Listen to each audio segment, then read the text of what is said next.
which I say fuck a lot, is the third one I'm going to read. Sorry to disappoint you. Read away.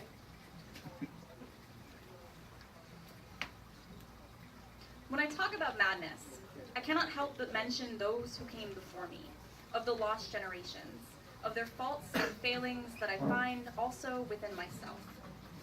My grandmother, whose madness showed when handwritten lists fluttered like ashes in the wake of her fiery ascents, and who discovered at 55 the reason for her sleepless nights.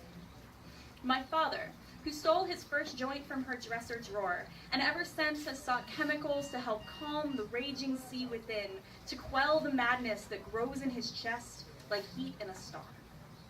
My mother, who has always been drawn to water, and when depressed spends hours in the bathtub, submerged to her nose, both wanting and fearing to drown. And I feel it is my responsibility to fix them as well as myself, so I chart my rhythms, count our cycles that ebb and flow like the tides, pinpoint our symptoms like constellations. And I try to show them it is possible to navigate by the stars, to track the waves of our emotions and not be caught unaware by our inner movements. But I am no seafarer, no true navigator, and I keep getting lost in moods that change like the weather, in the jagged rocks that keep me from safe harbor.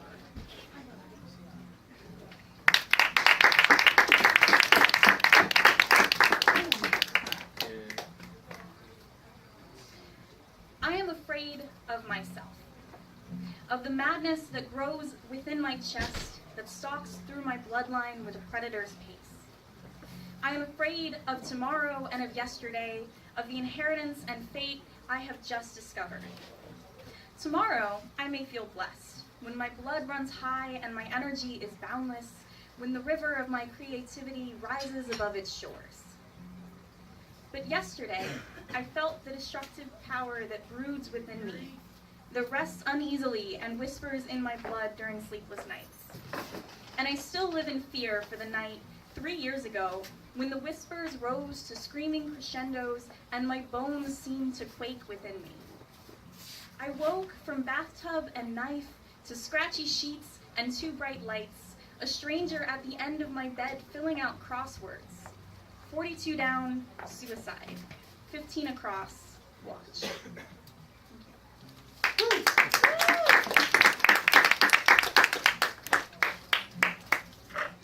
And now the poem in which I say fuck a lot. Okay. This one's titled, How to Be Completely Alone in 15 Steps. 1. Push away friends and family. Don't tell anyone about your feelings, fears, or nightmares. 2. Pretend you are fine and happy and normal.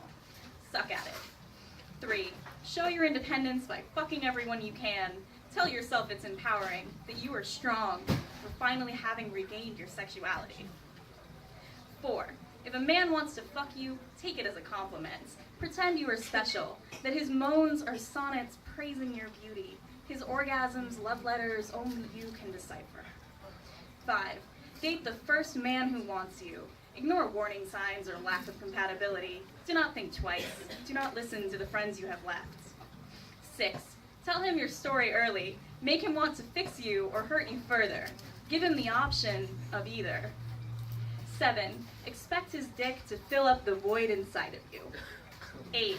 Cling. Pretend he is a lifeboat when drowning in your thoughts, a bulwark against the storm of self-hate. Tell yourself this is love. 9. Take everything personally.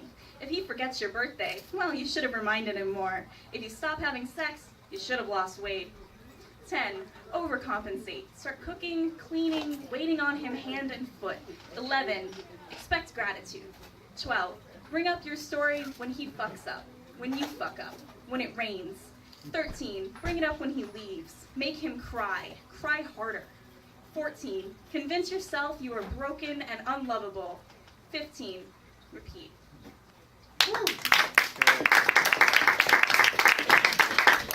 I have one more that I wrote. Has anybody seen the poem Shrinking Women by Lily Myers? It kind of went viral on the internet. Basically, she talks about how her mother shrinks every year and her father grows every year and the impact that's had on her life. So This is what I wrote in response. When I'm stressed out and I can't breathe, when I feel like the world is crumbling around and on top of me like a collapsing mine shaft, I clean, I decorate, I sand and repaint tables, and these are things I learned from my mother. Inherited like my pale skin and dark hair, the way I pace when I talk and can never sit still. Whether it's eyes scanning for exits or just the need to use my hands to make myself feel useful, to fill a space, because I am not worth filling it otherwise. And Lily Meyer's mother may be thin, and mine may weigh 300 pounds, but it is the same principle. She was not allowed to feel space. She was not allowed to feel loss.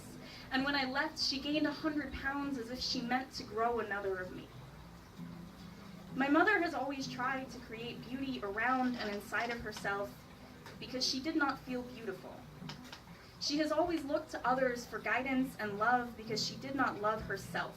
And I do not know how to break this cycle, this endless procession of codependent women, and I am so tired of scaring people away with the depth of my loneliness, with my scars and my past, and I just want to feel whole.